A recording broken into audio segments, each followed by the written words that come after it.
the Quaremont and potentially Van Aert just going into the red slightly, so was distance there over the top. He has now been joined by Mads Pedersen. They're working well together, only 51 seconds from Remco at this point, and Remco, like we said, is heading into more of a headwind before they do start to descend down into Ronde. So it's going to be very difficult for Remco to recover at this point. He can still see Pogacar and Van der Poel out front, 17 seconds now, but it is going to be a really tough ask to bring that back.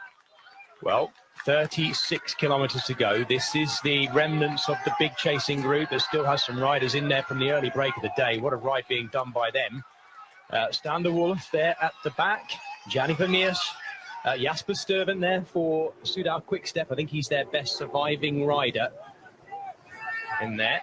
And it is these two out front. Tadej Pogacar now takes over from Mathieu van der Poel. And if Mathieu van der Poel wins this, bearing in mind, as I said, Alice, the last few years they've gone Poggy, then MVDP, and then the other way around. They've just swapped it each year.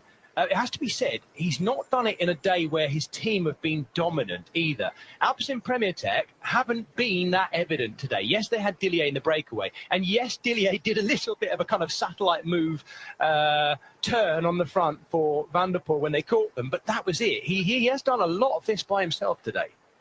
Yeah, he has. Of course, the team do a lot of positioning in the race that you don't see as much when either we're focusing on the breakaway or maybe focusing on the front of the peloton. There's a lot of positioning that is done by teammates that, you know, often don't get the recognition for what they have done, but they haven't done any riding on the front as such. It's been a lot of UAE team Emirates who did the pacing with Michael Bjerg, and then from there really it started to kick off once we headed into the Molenberg.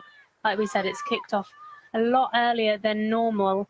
We are starting to see Remco bring that gap down slightly. You can still see those motorbikes in front of him, slightly sheltered from the trees on the right as well, with this little drag up at the moment. He's not giving up, like we said. No. He'll have a lot of passion for this race. He's not just come here just to ride Flanders. He's come here to give it everything for himself, for the team, and for Belgium. Yeah, and you mentioned, Alice, that he of course will know these roads. We rode past his birth town, Aalst, on his way southward, coming down today from Antwerp. And I don't know whether the Antwerp start today had anything to do with him choosing this year. I still find it absolutely remarkable that this winter and this spring he went and rode sections of it. Initially, of course, let's not forget, this is the winter that he changed over from Soudal Quickstep to Red Bull Bora Hansgrohe. Rode it in plain kit, doing a recce out here. How on earth people didn't pick up on that, I don't know. And everyone thought just a few days ago, just a matter of 5 days ago, that this was an April Fool's joke. Look who's laughing now. And he's not laughing just yet, but I tell you what he would be, were he to catch those two and go sailing straight past. It's asking a lot, but looking at the history of Remco Evenepoel's career at the age of 26, he has got a lot already. We've got a bit of Group 2 dynamics going on within Group 3 there at the moment, because Florian Vermeers and others separated within that group, and not everybody in there is working, and yet they all now are looking good for top 10 finishes, Alice, and that counts for a lot in the Ronde van Vlaanderen, doesn't it?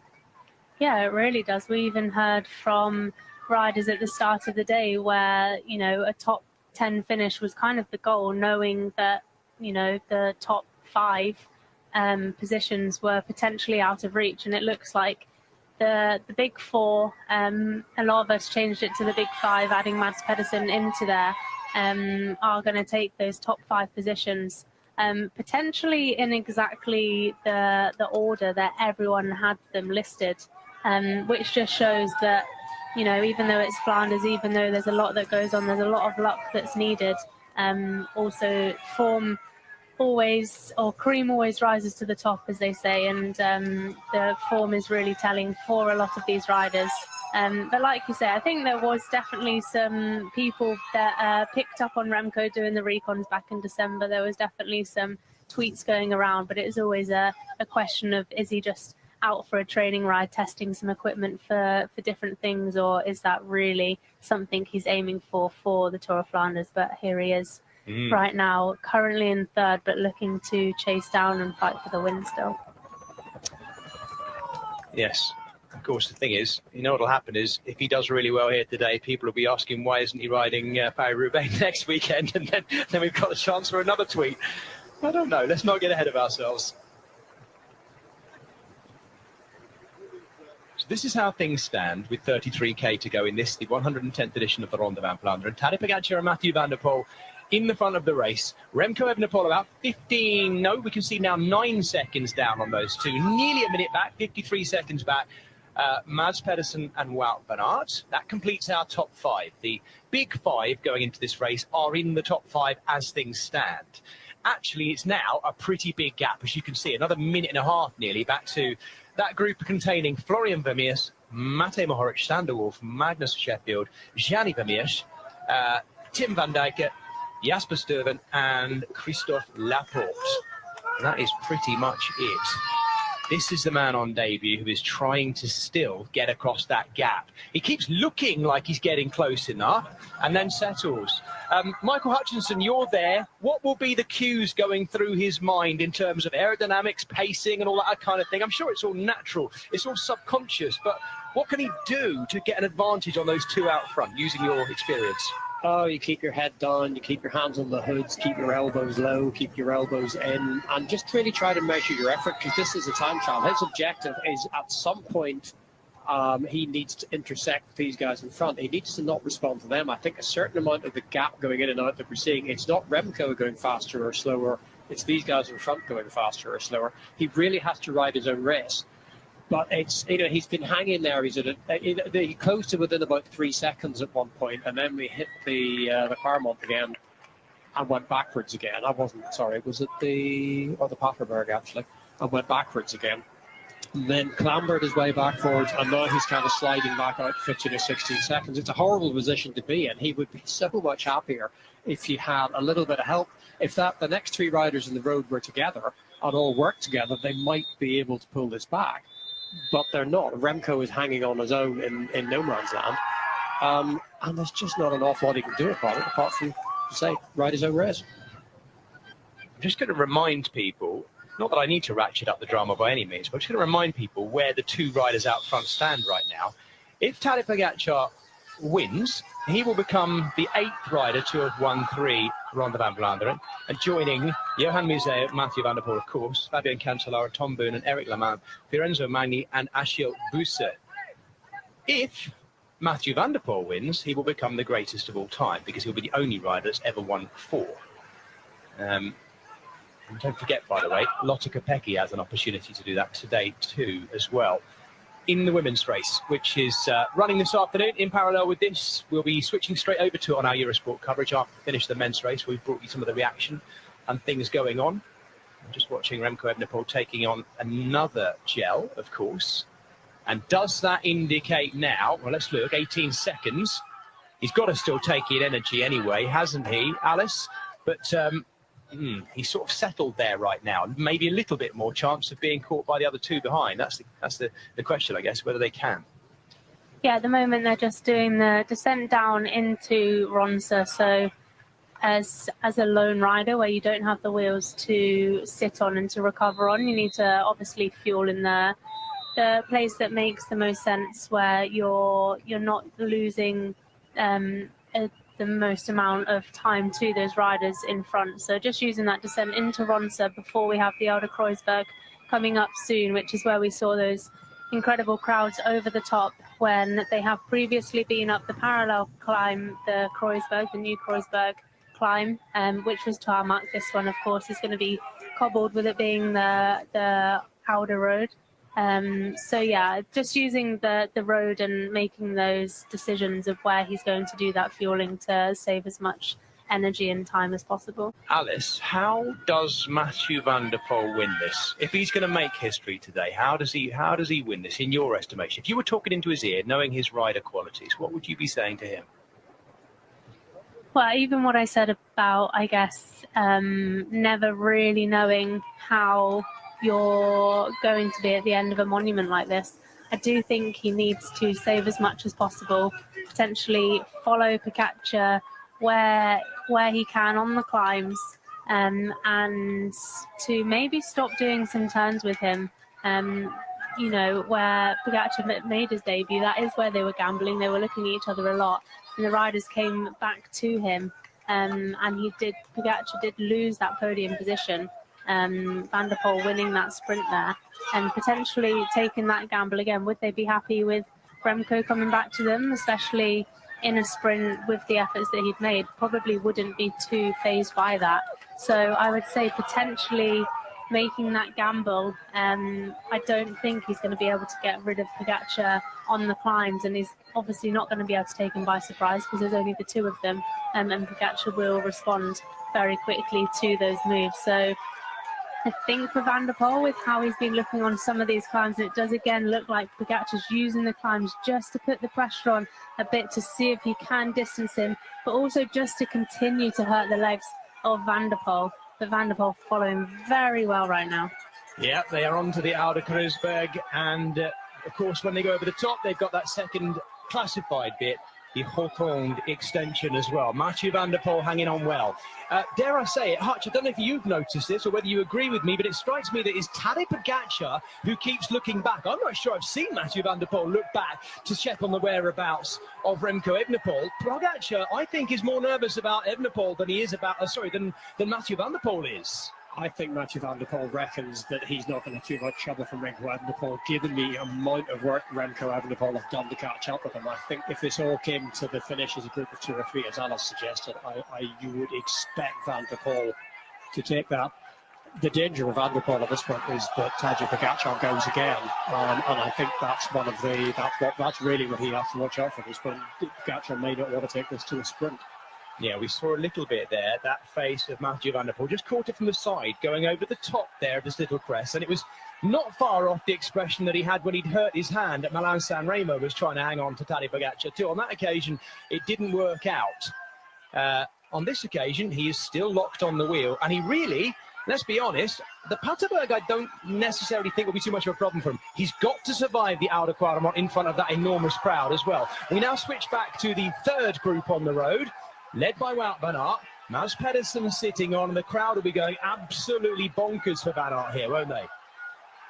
Yeah, they will be. And actually, these guys haven't, they've been hovering around a minute for several kilometres now, and Remco Evenepoel is sort of falling back towards them. I'd be very surprised if they get back to the front of the race. They haven't absolutely right it off. Yeah, we're talking about a podium place here. I'll remind everyone, last year's finish, it was Tadej Pogacar taking the win.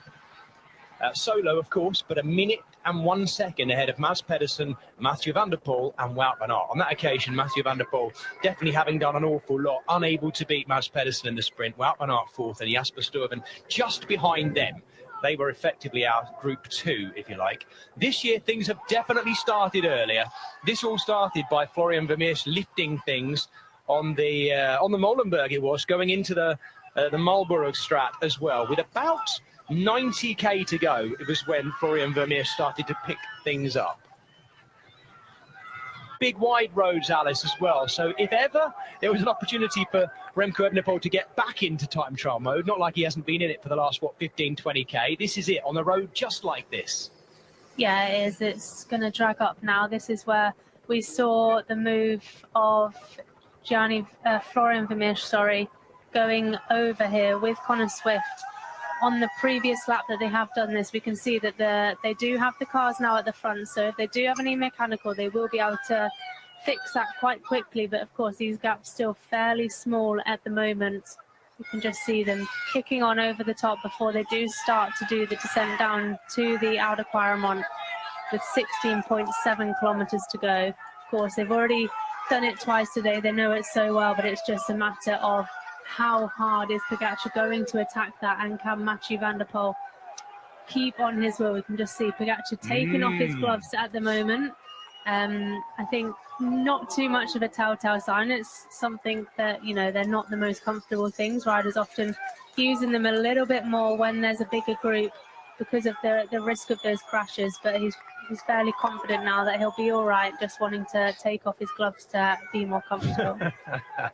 Alice, you poured cold water all over me about to say the gloves are off. You told us it's not important. So now I can't even use that term.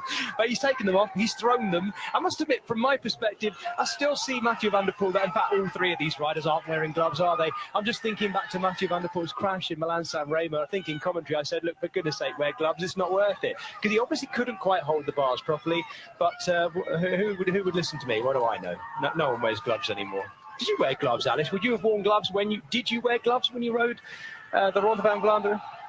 I would never not race in gloves, but I hated wearing gloves. That's what I think. They're not comfortable, but for crashing, for road rash on them.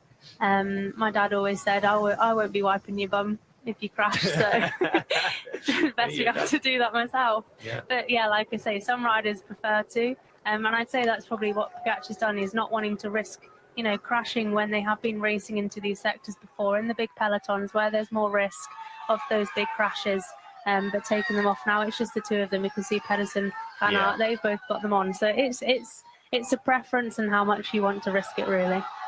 We are looking at two absolute warriors here. Well, Van Aert, who broke his ankle in the winter riding cyclocross, and then Mads Pedersen as well, having broken his wrist and his collarbone in February, both back at it again, delivering what we expected them, what they expected themselves. But at the moment, they're racing for 4th place, so long as this guy, the Olympic road race champion, Remco Evenepoel, stays where he is. He's a little bit less golden this year. He's still got the golden head unit, golden flecks on his bike, gold around the edge of his helmet as well. Not quite as golden as his final year at Soudal Quickstep. Gold on the bottom of his shoes as well, I think. Has it? On the bottom of the shoes? Fresh shoes I saw on Instagram this week.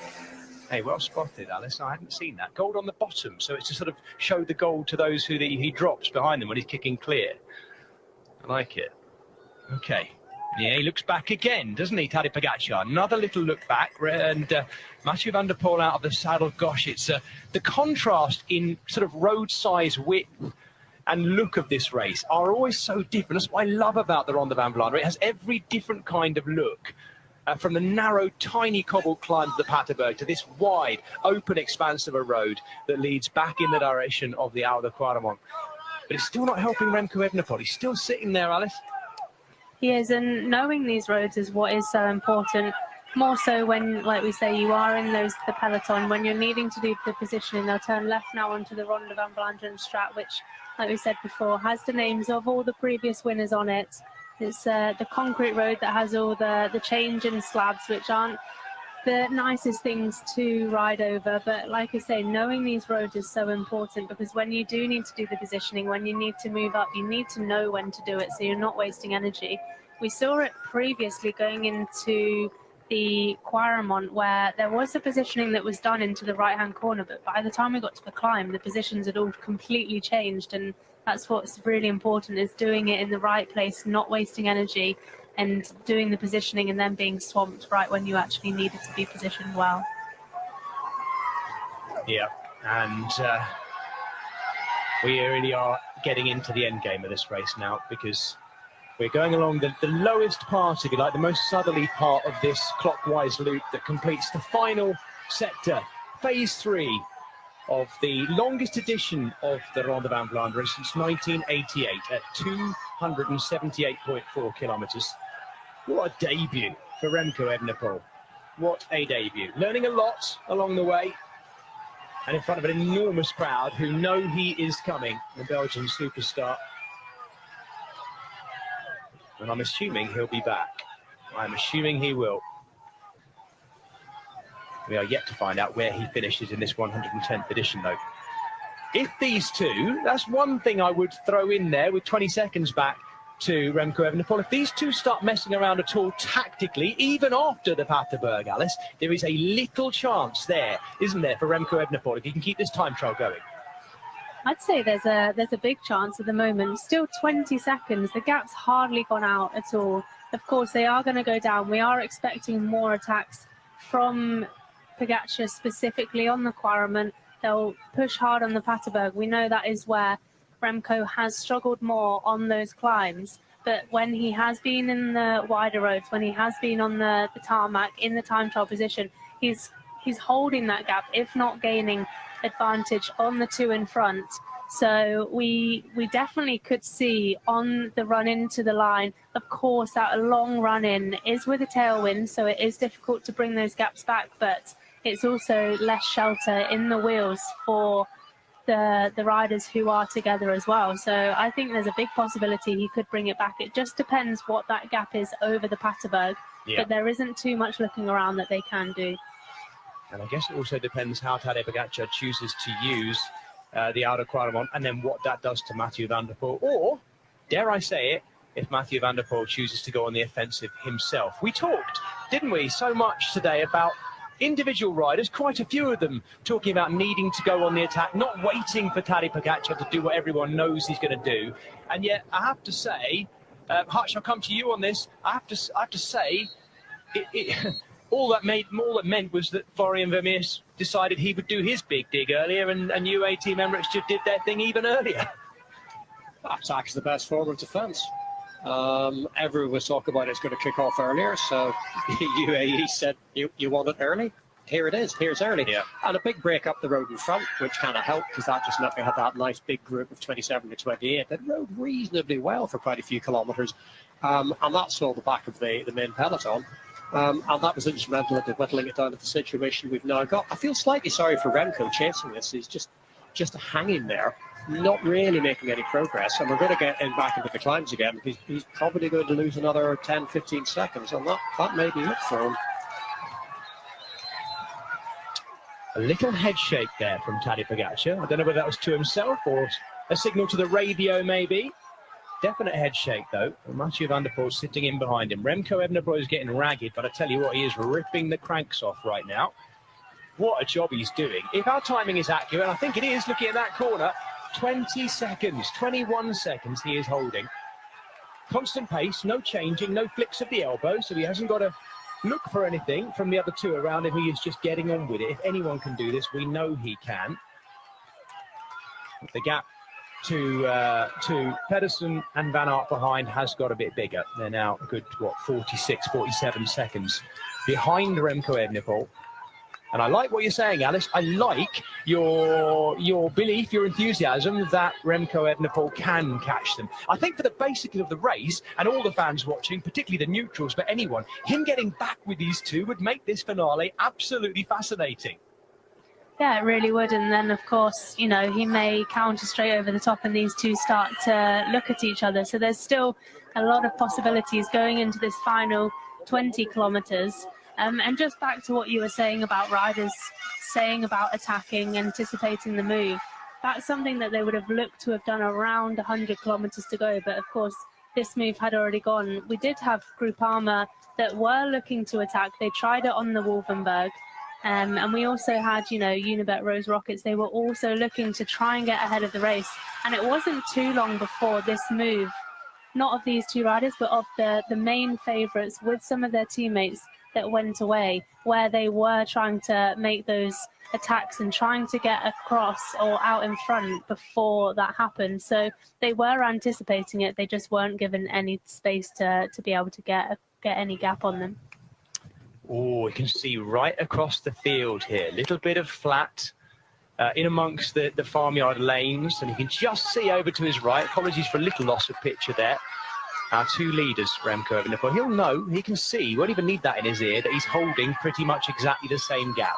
If there is any hesitation between those two, or, and I'll tell you what, he'd be going some, if Remco Evenepoel can maintain this gap over the Oude Kruisberg, over the Oude Kwaremont, I should say, which is coming imminently, then he's within pounceable distance for sure. But it just depends what these two do on the Oude Kwaremont. The third and final passage, we are coming into it right now. 1,500 metres long, of course, the Oude Kwaremont. A monstrous crowd up there, and they know what's coming because they've seen it before. Tadej Pogacar can see it up in front of him. Mathieu van der Poel on his wheel, ready. And 16 seconds gap now, the gap back to Remco Evenepoel. Pogacar lifts it again, just a little bit more. Van der Poel still seated, though. So far today, Mathieu van der Poel has seemed to be able to keep up with Tadej Pogacar. Pogacar now goes into the cobbles, and we're now on to the Oude Kwaremont for the third and final time. Look at the gap already. Tadej Pogacar is putting him to the sword. Mathieu van der Poel's rocking and rolling. Pogacar is extending 4 bike lengths, 5, 6. We suddenly start to see the physical frame of Mathieu van der Poel cracking. But is he cracking mentally? Because he's turning it on. He's not even got out of the saddle yet, Mathieu van der Poel. He's keeping Tadej Pogacar in his sights. Alice, is that enough of a gap to win by at this stage? It's not enough of a gap to win at this stage, but that gap is really going out now. Pogacar's going to continue with that momentum, continue to build it over the top of this. Van der Poel hasn't given up, but you could just see that Pogacar already started that effort before he even hit the cobbles, where it was still a crosswind. There's a lot of shelter here from the crowds and the grandstands at the moment, but it was a little bit less sheltered at the bottom. Van der Poel was trying to use even some of the grass there to get some shelter off that crosswind, but Pogacar really starting to build this gap at the moment. Van der Poel hasn't given up. He's also continuing with this effort. He's starting to hold that gap at the moment too. If anything, actually, I think he looks good, Van der Poel. It's going to be, well, we'll wait to see. That's the thing about the Alde Quaremont. It carries on dragging. It's not like the Paterberg that has a very definite left-hand turn at the top. You know you're over the top of it. This is Remco Evenepoel a little bit further down, but the crowd are going absolutely wild for the Belgian time trial world champion. Mathieu van der Poel now in pursuit mode, but look how close he is to Tadej Pogacar. They're now going alongside the big party tent. The crowd is there in full effect, and it will feel like cyclocross for Mathieu van der Poel right now. Tadej Pogacar looking back. Now, I have to say, I've seen him look back twice so far, Alice. I think, I'm going to say this now, I'm not sure Tadej Pogacar is on as good a day as he was 1 year ago. He's just seemed a little bit more nervous today. Yeah, and he's grimacing, and I don't know if I've ever seen Tadej Pogacar grimace. He looks like he's trying hard. Of course he's trying hard, but it's showing in his face as well, and that's not something we see very often at all. This gap is definitely maintaining, and of course, Van der Poel has the opportunity to see the gap there from Pogacar. Pogacar's having to look around. He needs to know what gap he is getting, but there's definitely a face that Pogacar is pulling at the moment. Yeah, it is seemingly relatively equal physical between these two. Yes, Tadej Pogacar got the gap by effectively leading himself out into the base of the Alde Quaremont. As Alice Wood said there, he literally accelerated into the bottom, led himself out, and then just maintained that pace. But Van der Poel is so close still, and Tadej Pogacar knows it. Definitely not as confident as he would have looked, as he did look at this point 1 year ago when he went on to win. We're looking at the man here, Mathieu van der Poel, who is trying to become the greatest rider in the history of the Ronde van Vlaanderen, in the men's race, of course, by taking his 4th win. Let's see the gap. It is, what, 8-10 seconds at most, something like that. We'll wait to see. It might not even be that much, actually. This is Remco Evenepoel, who is also coming to the top of the Alde Quaremont. They've got the Paterberg yet to come, don't forget. Much shorter, bit steeper too. And then the long run into Oudenaarde. There'll be about 12 kilometres run back along the edge of the river to bring them to the finishing straight on Minderbroederstraat, alongside the Donk Recreation Park. Can Remco Evenepoel get back in touch with the front two, and will there be a 3-up sprint for the finale? It is still possible. Michael Hutchinson, can you tell me, who do you think wins from here? Tadej Pogacar. Yeah, he's got the gap and that's it. He'll put his head down. Remco's nearly a minute behind there. Remco's not getting back on board. He's going to fall back into these two guys. They're going to be contesting the 3rd place in the podium. Tadej Pogacar rides off. Mathieu van der Poel chases into the line. That's what happens. Alice, do you see it the same way? I do think it's going to be an interesting TT to the line. They're all now time trialing to the line, but Pogacar and Van der Poel have had to put a big effort in there on the Quaremont to take that gap, but also to try and chase that gap from Van der Poel. I would say Van der Poel is still looking very good at the moment. That gap has gone out slightly. We can definitely see that there is that dip of the head from Van der Poel. Pogacar is still looking strong, but grimacing now down towards the Paterberg. Yes, well, I mean, who knows what would be different with history, but if Tadej Pogacar weren't around riding the Ronde van Vlaanderen, Mathieu van der Poel would probably already be the greatest Tour of Flanders rider of all time. But that's irrelevant because he isn't. He's got a great champion up against him. And today we're seeing a great champion already in still young Remco Evenepoel, who's come to this race and is looking very good for the podium at the moment. His gap, timing gap, 56 seconds now behind Tadej Pogacar, and he looks over his shoulder. I have to agree, I think, with you, Alice.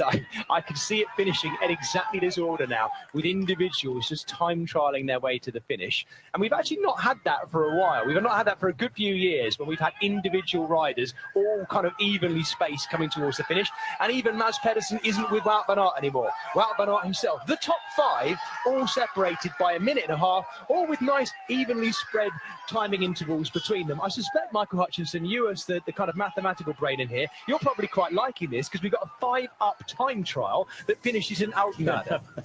Oh, Joe would like it. Joe Rosen would like it as well because it's like a 5-station. What do you call it? A 5-station pursuit. It's like that. Like Good Friday at Herne Hill. Good Friday at Herne Hill. I did that once. Yeah, you will start gap around and chase each other. Yeah, it's exactly like that. 13 seconds. I mean, bear in mind, 14 kilometers to go. It's going to take. Remco needs about 60 watts more than Tadej Pogacar to catch him. Mathieu van der Poel needs maybe 15, 20 watts more. So those are the kind of margins that we're looking at. Into the Paterberg, the final classified cobbled climb of this year's 110th edition of the Ronde van Vlaanderen. And the man who is, well, some would say arguably the greatest racing cyclist of all time, Tadej Pogacar. Well, he's got a little way to go and a few more boxes to tick. But we are watching, again, whether we like it or not, a Merxian ride by Tadej Pogacar as he works his way through this year. Now, if he is, I'm not going to get ahead of myself because we have 13k to go, but if he is to win this, that means he's won the first 2 of the monuments this year. Winning all 5 of them in the same season has never been done. Imagine the remarkable year where he wins, and this is another numerical brilliance for you, Hutch, wins all 5 monuments and his 5th Tour de France, all in the same year, and some say he's not quite yet at his best. At the World Championships, potentially. And the World Champion, there is that. The small matter of just making sure he's in the same jersey for next year. No, it is just phenomenal. And, you know, if he's going to win 5 of them, he's done the hardest one last couple of weeks ago at Milan-San Remo. Yeah. If he picks up this, he looked terrific at Paris-Roubaix last year until the crash. And the crash was kind of it was almost a nothing of a crash. You wouldn't want to bet against him, would you? No, you wouldn't. Next Sunday is going to be fascinating. You can join us here at the Home of Cycling for full coverage of both the men's and women's Paris-Roubaix. 1 week today. It is Holy Week in cycling terms. Whether or not the drone gives a little air push bubble to Tadej Pogacar up behind him, I don't know, but I am loving these shots. Hutch, would it? Is there any? It's tiny. It's tiny. It's the size of a paperback. Yeah. It's not going to do anything. It's a great shot. Oh, they're great shots. We are losing it a little bit there, linking it up to everyone at home, so my apologies for that. But this is the Paterberg for the final time, that left-hand turn at the top as well. And it's looking increasingly like Remco Evenepoel is going to ride in this position and finish 3rd on debut.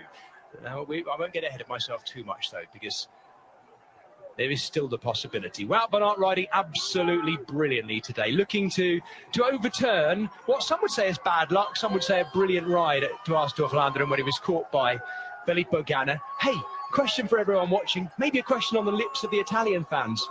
Where would Filippo Ganna be right now? Alice? Apart from lying on the couch watching, but if he were in the race, where would he be right now?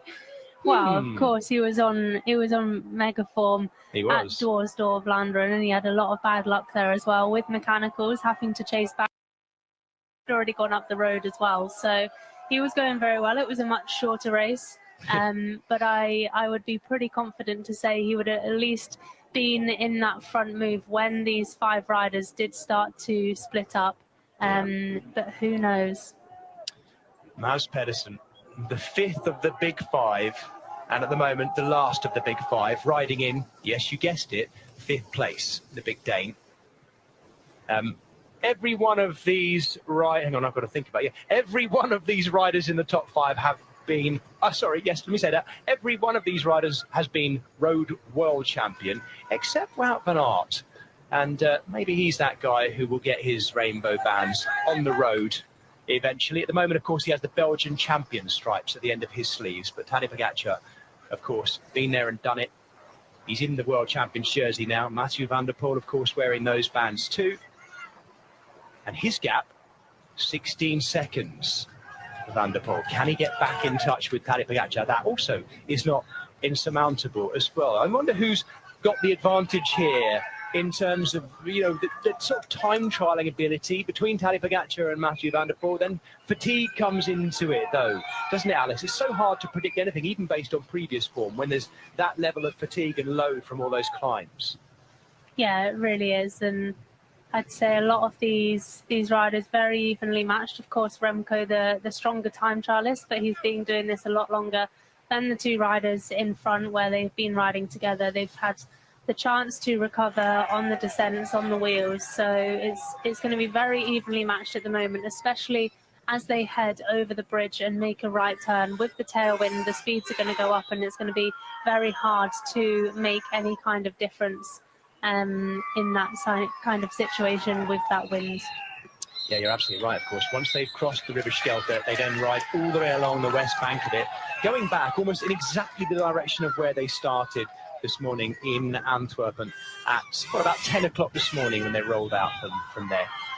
By the way, for those of you who've been with us since, 9, 10 o'clock this morning, CET, with us on our broadcast, thank you for being here with us. We've had Joe Rousel and myself, Jez Cox, leading the commentary, along with our two brilliant pundits and co-commentators, Michael Hutchinson and Alice Wood, all day today. So for those of you who've been there all the way throughout, I hope you've had a fantastic day and enjoyed it.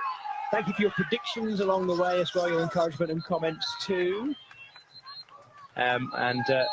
I am just so surprised how much Flemish sunshine we've seen today. We've had some horrific weather. Some of the shots, particularly the super slow-mos of the pouring rain, look really nasty. It's certainly what everyone, I'm sure, tuned in for. We didn't quite get the grovel up the Paterberg, although, Alice, you've ridden this race. I suspect at the back of the field there were still a few riders grovelling up the Paterberg. We just didn't see them.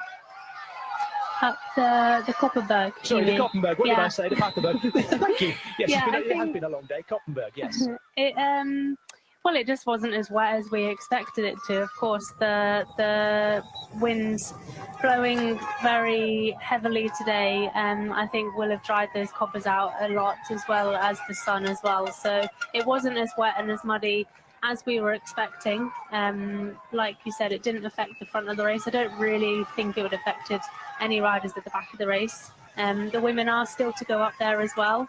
And that is often where the race does kick off as well for the women. So they're following on straight after this on the coverage. So going to be very interesting to see how they do.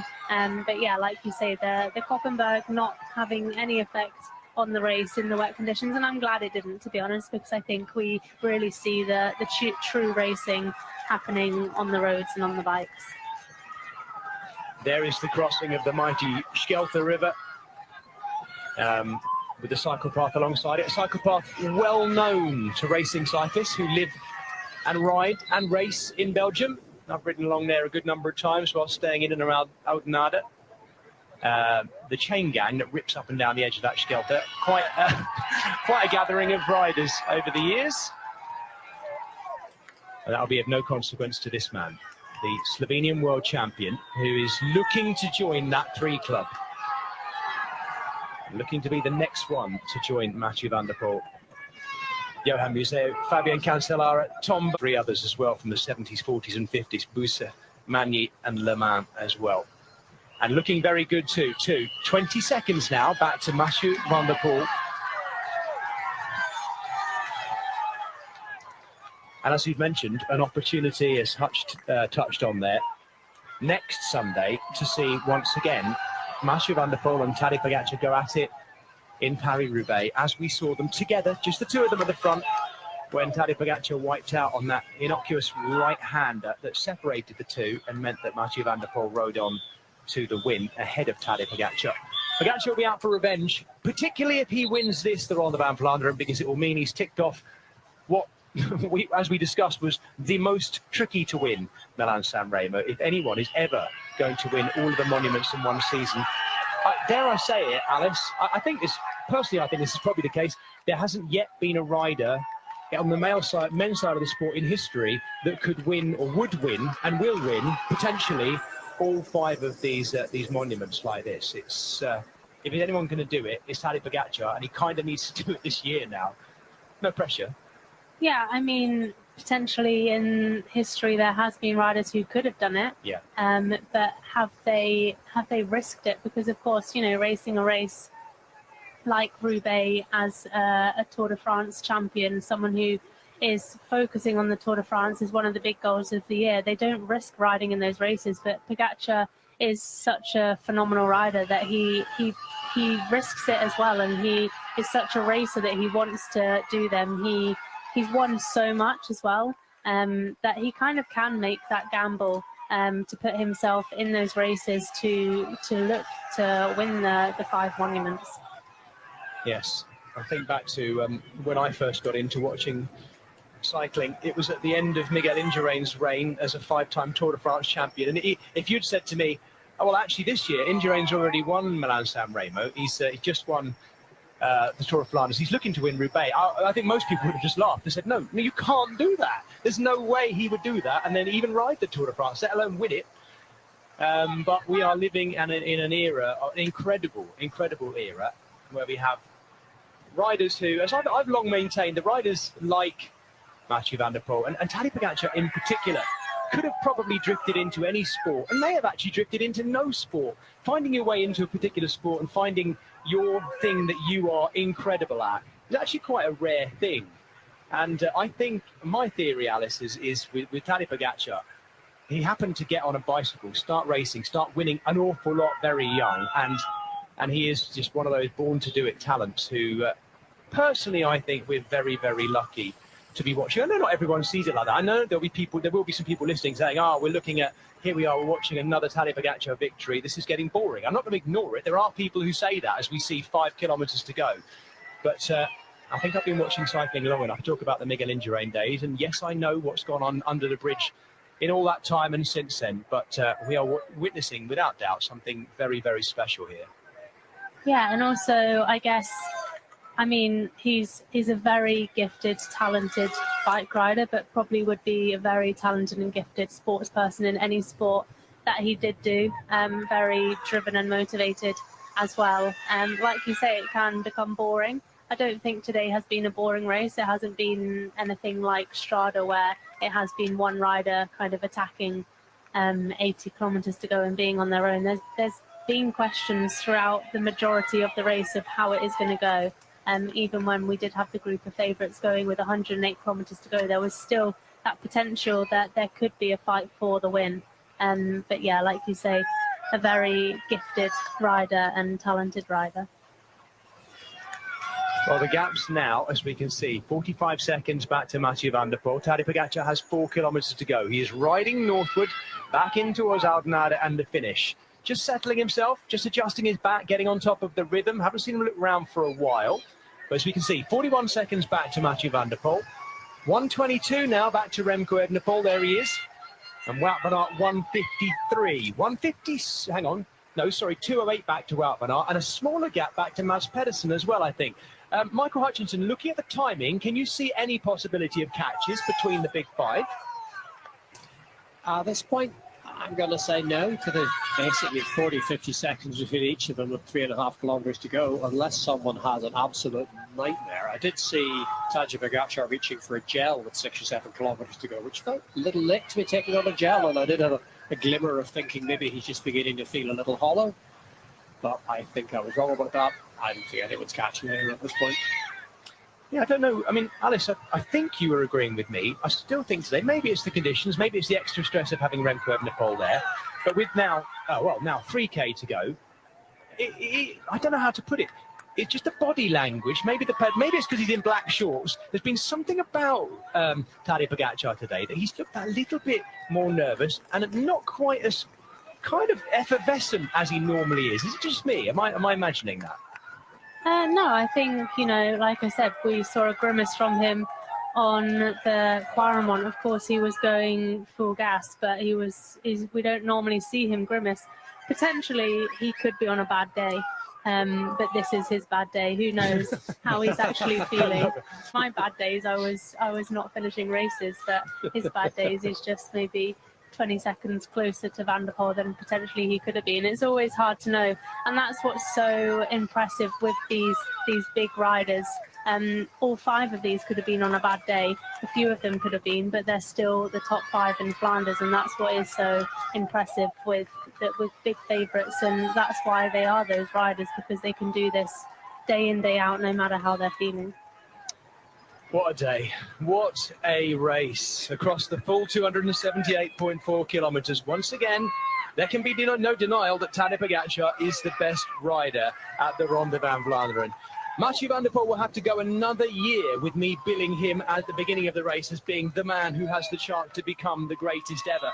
Because the problem is, there's another guy who next year is going to be knocking on the door of being the greatest ever, and that is Tadej Pogacar. He's going to join the 3 Club today in some pretty illustrious company. We've seen a brilliant ride on debut by Remco Evenepoel in 3rd, and Wout van Aert is also looking solid in 4th, having been 4th last year. And Van Aert fans, I think it's safe to say there's a few of us in the commentary box here for sure. Stroke brackets, all of us. When we had a chat before going on air, I think we were really keen to see how he'd do today. He's done brilliantly. Well, Van Aert has ridden absolutely brilliantly, though, but he is in the company of the Big 5, and we do include Mads Pedersen in that because he rose to it today. Tadej Pogacar goes through 1 kilometre to go.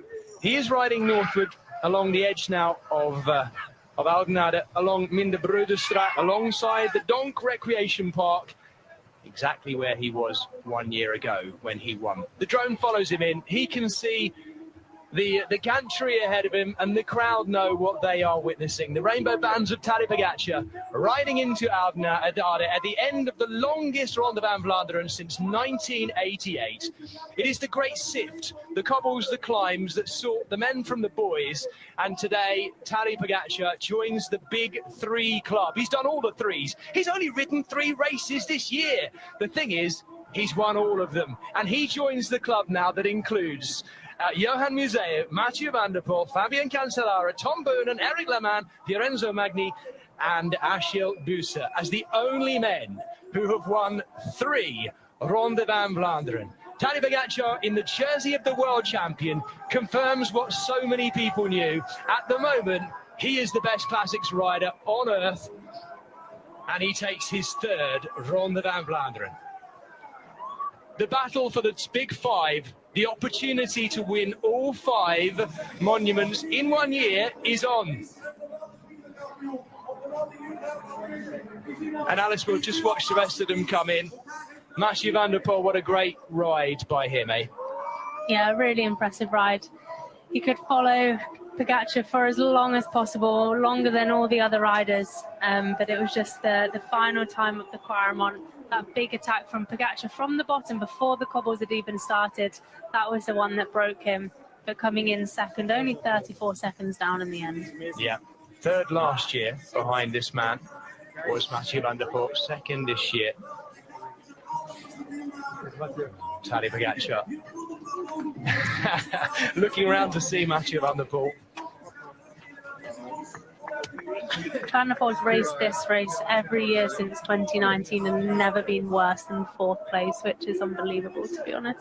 Yeah, it is, isn't it? What a ride by Remco Evenepoel on debut, on the podium in 3rd place. He'll be back. I'm assuming, Alice, he'll be back, won't he? Yeah, I reckon so. I think he'll definitely have that appetite for it. He'll be hungry for it. And again, on debut, a very impressive ride. He had a lot of pressure on his shoulders after that late announcement, kind of making it a little bit of a joke on April Fool's Day. But I think he'll be very happy with that, and I think he'll have really enjoyed his day out, and maybe more to work on this winter. I have to say, it's got a bit of a cyclocross feel to the finish here. After we've ridden through Den de Monde, and we've ridden up the Koppenberg, through the heartland of cyclocross, it has to be said, and one of the best cyclocross riders in the world, a former world champion, of course, Wout van Aert, coming to the limelight now. But it feels like a cyclocross race. Individuals coming to the finish line here along what could be one of the best sprint finish straights in world cycling. On a day like this, it is just one by one. They roll to the finish. We're looking for Mads Pedersen to come in for 5th place right now, but that was Wout van Aert taking 4th place 2 years in a row. Thank you, man. Michael Hutchinson, what a time trial we saw. What a 5-up pursuit we saw, and we're yet to see the 5th one, Mads Pedersen, come in. That was glorious. It is 51 years since the last time anyone did the Milan-San Remo Tour of Flanders double. That was, of course, Eddie Merckx in 1975. 51 years it's taken. Well, there we go. We mentioned the name of Merckx when we go back through these records. And oddly enough, as we've said, as we see Mads Pedersen come in for 5th, Pedersen was 2nd last year, of course. You show a lot of balls today, big balls. There we go. See you next week. See you next week, says Tadej Pogacar to Mads Pedersen, talking about Paris-Roubaix, of course.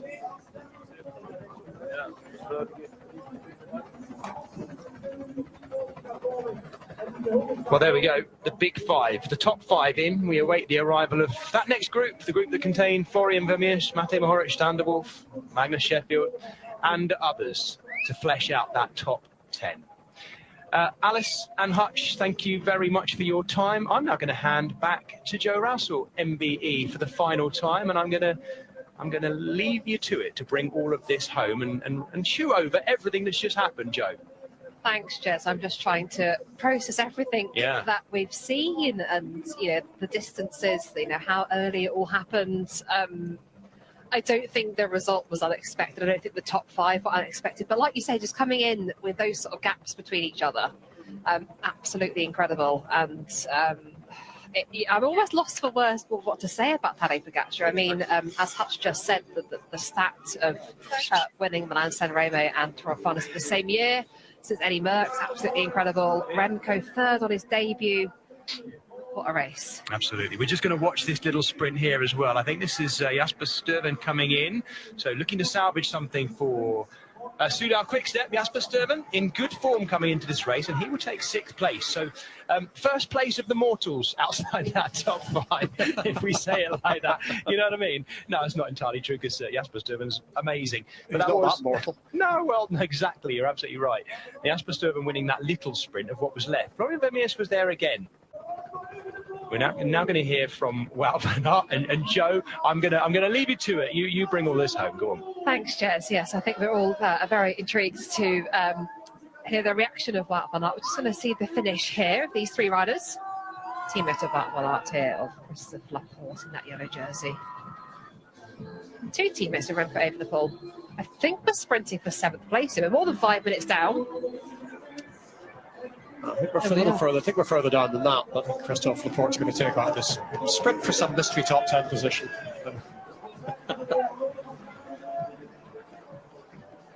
So let's hear very soon what Van Aert has to say. Just on standby for that interview. So watch a few more riders just come through the finish now. Just over 5.5 minutes down. Oh, there's a bit of a knock of shoulders there. All safely over the line. But here is 4th place, Wout van Aert.